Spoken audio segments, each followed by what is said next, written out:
Et place à la grande interview sur CNews et Europe 1. Bonjour Gilles Averrousse. Bonjour. Bienvenue à vous. Vous êtes le ministre des Sports, de la Jeunesse et de la vie associative. Beaucoup de questions à vous poser, monsieur le ministre. Également à poser au maire que vous êtes, le maire de Châteauroux. On parlera tout à l'heure de votre double casquette d'élu, car votre ville, comme beaucoup de villes moyennes françaises, n'est pas épargnée malheureusement par les violences liées au narcotrafic. Mais tout d'abord, votre priorité, Gilles Averrousse, c'est de faire en sorte que le match France-Israël demain soir se déroule dans de bonnes conditions, sans incident. On rappelle que c'est un dispositif sous très haute sécurité qui est prévu. Bruno Retailleau a dit hier que le risque zéro n'existait pas. Est-ce que ce matin, vous pouvez dire, Gilles Averrousse, monsieur le ministre, que vous êtes confiant quant à cette rencontre ? Effectivement, on a vu ces derniers jours les événements internationaux, notamment aux Pays-Bas, à Amsterdam. Ça doit nous rappeler qu'aucun événement ne peut se faire sans risque en ce moment. On a cette habitude en France d'organiser des grands événements et de mettre en place ces dispositifs de sécurité qui sont adaptés. Vous l'avez dit, Bruno Retailleau hier a présenté les mesures de sécurité exceptionnelles qui seront déployées avec le préfet de police. Donc oui, moi je suis confiant pour que ce soir on puisse venir assister à un match de foot. Voilà, avant tout un événement sportif qui soit un événement fédérateur, oui, où on puisse aller en famille avec ses amis en toute sécurité. Pas question d'annuler, pas question de délocaliser, pas question que la France recule et se soumette, à marteler le ministre de l'Intérieur. Ça veut dire, Gilles Averrousse, que le gouvernement fait de ce match aussi un symbole de non-soumission, un marqueur aussi de la lutte contre l'antisémitisme dans notre pays ? Évidemment qu'il fallait pas reculer. Les matchs de l'équipe de France, ils doivent se tenir au Stade de France. La lutte contre l'antisémitisme, la France a plus, je voudrais dire, besoin de donner des gages de sa volonté. Peut-être que le président en a besoin par rapport aux Français juifs. Donc ce soir, c'est avant tout un événement sportif plutôt qu'un marqueur de la lutte contre l'antisémitisme. Mais le fait de maintenir sur place, effectivement, de ne pas céder, de ne pas reculer, de ne pas se laisser intimider, c'est démontrer à celles et ceux qui veulent faire peur à la population, qui veulent mener un combat contre une catégorie de la population, que l'État français s'opposera à eux avec détermination. Le match aura lieu demain. Ce soir, il y a un gala controversé avec une contre-manifestation pro-palestinienne. Dans ce contexte, alors demain, le président de la République, Emmanuel Macron, sera au stade. Nicolas Sarkozy, François Hollande a confirmé sa présence. Vous y serez, bien entendu, en tant que ministre des Sports. Mais dites-nous, à part les politiques, qui sera au match ? Combien de billets à cette heure-ci ? À cette heure-ci, plus de 25 000 billets ont été vendus. Très peu. Évidemment, on peut tous regretter qu'il n'y en ait pas plus. J'ai vu de ces dernières heures qu'il y avait quand même une certaine mobilisation, que certains voulaient y aller pour soutenir notre équipe de France, bien évidemment, mais aussi démontrer qu'il y avait une union nationale autour de ce sujet. Et on le voit bien, la présence des anciens présidents de la République démontre que, avant tout, on va aller soutenir notre équipe de France, qui a un enjeu sportif, mais aussi démontrer qu'en France, il y a une union nationale sur les questions qu'on ne se laisse pas intimider par des groupes de pression. Hier, à votre place, ici même à la grande interview, le ministre de l'Europe, Benjamin Haddad, a dit que les supporters, évidemment, et les sportifs israéliens sont les bienvenus. Ils sont les bienvenus, mais ils se déplacent, monsieur le ministre, avec des bus ultra sécurisés. Est-ce que vous pouvez dire aujourd'hui, oui, ils sont bienvenus dans ce stade, malgré ce contexte, malgré cette haute sécurisation ?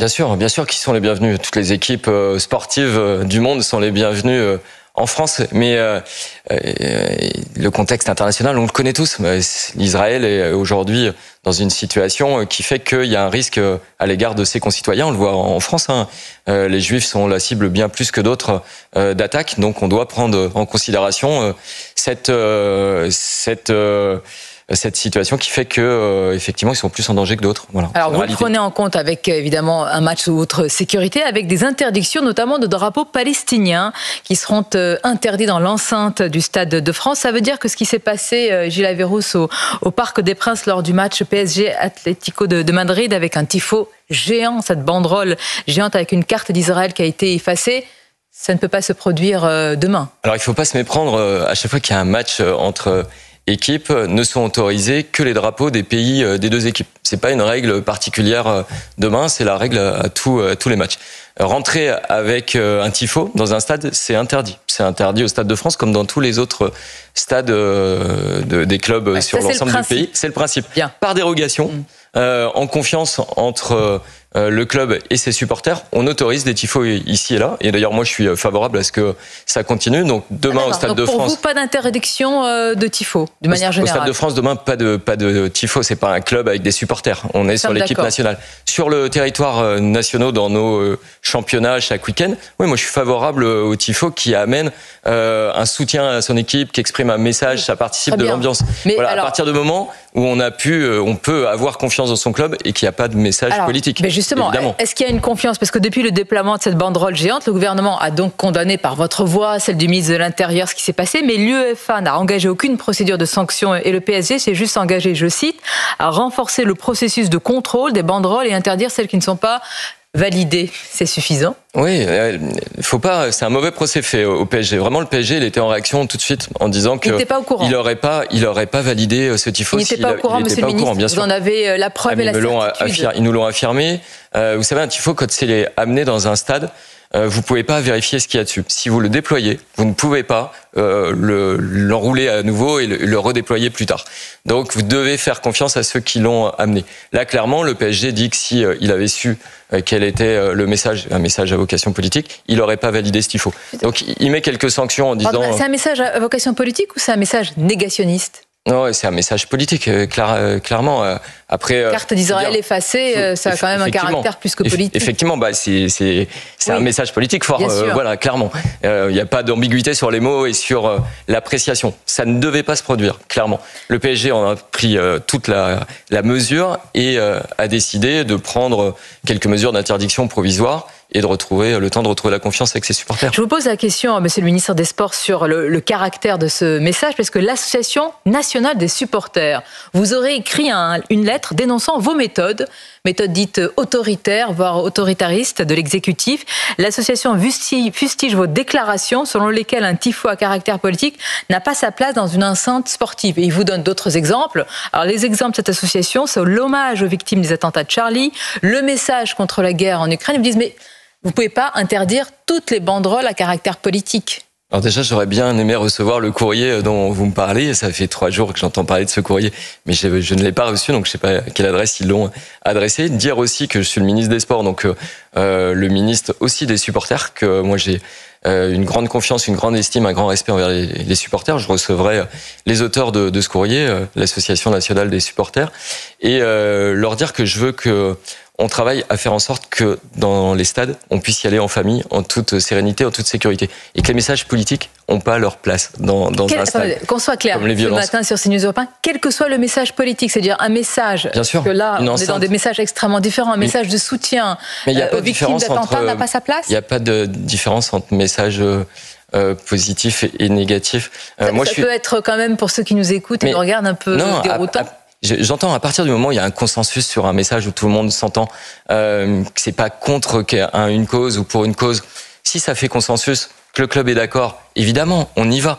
Je veux dire, les messages politiques à vocation d'attaque, de division de la population, bien évidemment, ils n'ont pas leur place dans les stades. Moi, je suis pour les banderoles, mais pour les banderoles de soutien au club, les banderoles d'encouragement.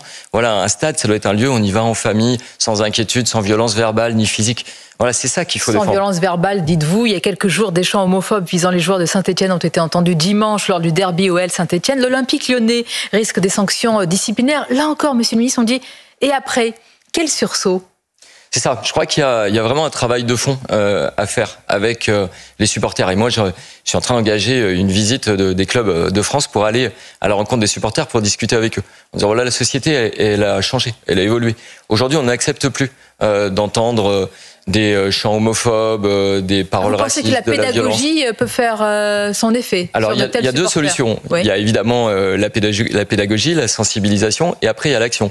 C'est-à-dire, quand un fait se produit, il y a un règlement qui n'est pas le règlement de l'État, qui est le règlement du foot au niveau international de la FIFA, qui prévoit une suspension dans un premier temps du match, puis un arrêt, puis éventuellement un retour au vestiaire et au final peut-être un arrêt définitif du match. Mais dès qu'on est même au premier stade, c'est-à-dire la suspension, c'est déjà un échec. Il faut éviter que ça se produise. Évidemment, ça ne va pas se régler en une semaine. Donc il faut qu'on prenne la mesure des choses et qu'on identifie, qu'on interpelle et qu'on interdise de stade celles et ceux qui vont à l'encontre de ces règles. Il faut prendre la mesure des choses. Qui ne la prend pas? Aujourd'hui, je veux dire, moi je prends ma part de responsabilité. On n'est pas allé assez loin. Quand on regarde les interdictions de stade, en Angleterre 3000, en Allemagne 1500, en France 200. Il y a des clubs qui jouent le jeu. Tout à l'heure on parlait du PSG. Le PSG, c'est clairement un club qui prononce des interdictions commerciales. Ça, lui, quand il repère quelqu'un qui a un comportement déviant, il l'interdit de stade au PSG. Nous, on a une mesure qui peut s'appliquer nationalement. Il faut qu'on en fasse plus. Il faut qu'on identifie plus vite, plus fortement et qu'on interpelle et qu'on interdise de matchs celles et ceux qui sont à l'origine de ces troubles. Il faut aller vers de la sanction individuelle et éviter les sanctions collectives. Alors, violence dans les stades, violence dans la société, je l'ai rappelé au début de cet entretien, et c'est important, vous assumez, Gilles Averroès, votre double casquette de ministre et de maire de Châteauroux. C'est une ville moyenne, alors connue pour beaucoup de choses, mais aussi malheureusement qui n'est plus épargnée par les violences sur fond de narcotrafic. J'ai en tête, c'était il y a quelque temps, d'abord une série d'homicides cet été, et puis le cas qui a vraiment bouleversé la France, celui de Matisse, adolescent de 15 ans, apprenti cuisinier, poignardé par un mineur afghan. Est-ce qu'il a raison, votre collègue de l'Intérieur, quand il parle, ce sont ces mots, de barbare, de recivilisation aujourd'hui? Est-ce que vous diriez la même chose? Ma double casquette de maire et de ministre, je l'assume et je la revendique même. Je pense que c'est une des manières de faire en sorte que les politiques nationaux soient pas coupés du terrain. Et voyez les exemples que vous citez de violence, le meurtre de Matisse. Clairement, c'est ce qui marque un élu local. Et ce qui fait qu'aujourd'hui, dans mes fonctions nationales, je pense que je serais peut-être plus à même que d'autres de mesurer ce qu'attendent nos concitoyens, de la difficulté qu'on vit au quotidien, la situation de ces jeunes mineurs non accompagnés, étrangers ou pas, et de la violence qui monte dans notre pays. Le narcotrafic évoqué régulièrement par Bruno Retailleau, c'est une réalité. La professionnalisation du trafic de drogue, c'est une réalité que subissent tous les maires de France, de grandes villes comme de villes moyennes. Donc aujourd'hui, on a l'obligation de prendre des mesures de lutte avec la plus grande fermeté contre ce trafic. Exemple, par rapport à cet ultra-rajeunissement, le ministre de l'Intérieur se dit favorable à la privation pour les familles de délinquants des aides sociales. Est-ce que vous dites oui, également il faut aller dans ce sens? Oui, moi je dis oui au cas par cas. Je le vois bien quand on fait des rappels à l'ordre aux familles.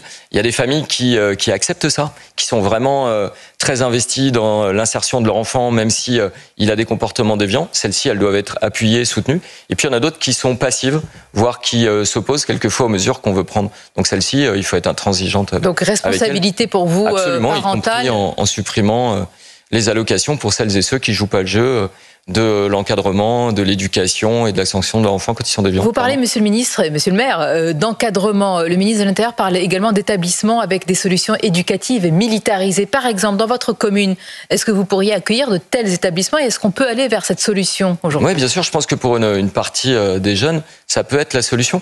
Il y en a qui ont besoin d'autorité, qui ont besoin du respect des règles, qui ont été laissés à eux-mêmes, qui ont une éducation haute, qui ont été quelquefois dans une famille monoparentale où la maman a été dépassée et qui est elle-même demandeuse qu'on puisse s'occuper de son enfant dans un autre environnement que l'environnement scolaire qui n'est pas adapté. Donc voilà, il faut avoir la réalité de regarder les choses, avoir le courage de regarder la réalité en face et de mettre en place des établissements qui correspondent aux besoins d'éducation. Ça veut dire aussi que la généralisation du SNU, le service national universel, c'était pas une bonne idée et que c'est en train de faire pchit. Vous êtes d'accord aussi avec cela? Non, je dirais pas ça. En fait, je pense que ce qui a amené à créer le SNU, justement, de rééduquer sur les valeurs de la République, de créer un socle commun, de faire se rencontrer des jeunes d'horizons différents qui n'auraient pas eu l'occasion, ce qu'on connaissait avec le service militaire auparavant, c'est une bonne idée. Et d'ailleurs, ceux qui aujourd'hui suivent le SNU, à 92% disent qu'ils en sont contents. Donc c'est pas un dispositif en déshérence. C'est un dispositif qu'aujourd'hui, on sait ne pas pouvoir généraliser pour des raisons financières. Donc l'année prochaine, on va encore faire une quarantaine de milliers de stages, mais il faut à côté inventer un système qui permette aux autres, peut-être sans solution d'hébergement, mais de se rencontrer, de faire des échanges entre jeunes. On est en train d'y travailler pour qu'ils puissent construire un projet commun ensemble, qu'ils puissent se découvrir, qu'ils apprennent les valeurs de la République aussi. Voilà, il faut inventer un système différent pour aller plus largement auprès des jeunes. Mais il ne faut pas abandonner totalement le SNU. On va conclure, monsieur le maire et Gilles Averroès, ministre des Sports, de la Jeunesse et de la Vie associative, par vraiment le grand pari, le grand défi demain. Si la France réussit d'abord à maintenir, c'est le cas, et surtout à avoir une belle soirée sportive, ce match France-Israël, qu'est-ce qu'on pourra dire au lendemain de cette rencontre ? Il faudra dire au lendemain de cette rencontre ce qu'on a dit au lendemain des Jeux Olympiques, c'est que le sport, c'est fédérateur. Le sport, ça permet de rassembler la population dans toute sa diversité. C'est aussi des valeurs d'esprit d'équipe, de combativité, de goût de l'effort, de respect des règles. Et donc, si on doit avoir un héritage des Jeux, un héritage des grands événements sportifs, comme on va en vivre un demain soir, c'est de créer peut-être un plan jeunesse qui donne un avenir à notre jeunesse. En lui offrant tous les outils qui lui permettent de s'insérer par le sport, par l'engagement aussi. J'ai l'agence du service civique dans mon ministère avec des jeunes qui s'investissent pour des causes d'intérêt général sur des missions. Voilà, je crois que c'est à la jeunesse qu'on doit un avenir et c'est ce que je souhaite faire à la tête du ministère. Voilà pour cet éloge pour la jeunesse. On espère évidemment que ça se passera bien demain. Merci Monsieur le ministre, c'était votre grande interview. Je vous dis à bientôt. Merci beaucoup. Merci Gilles Averrousse.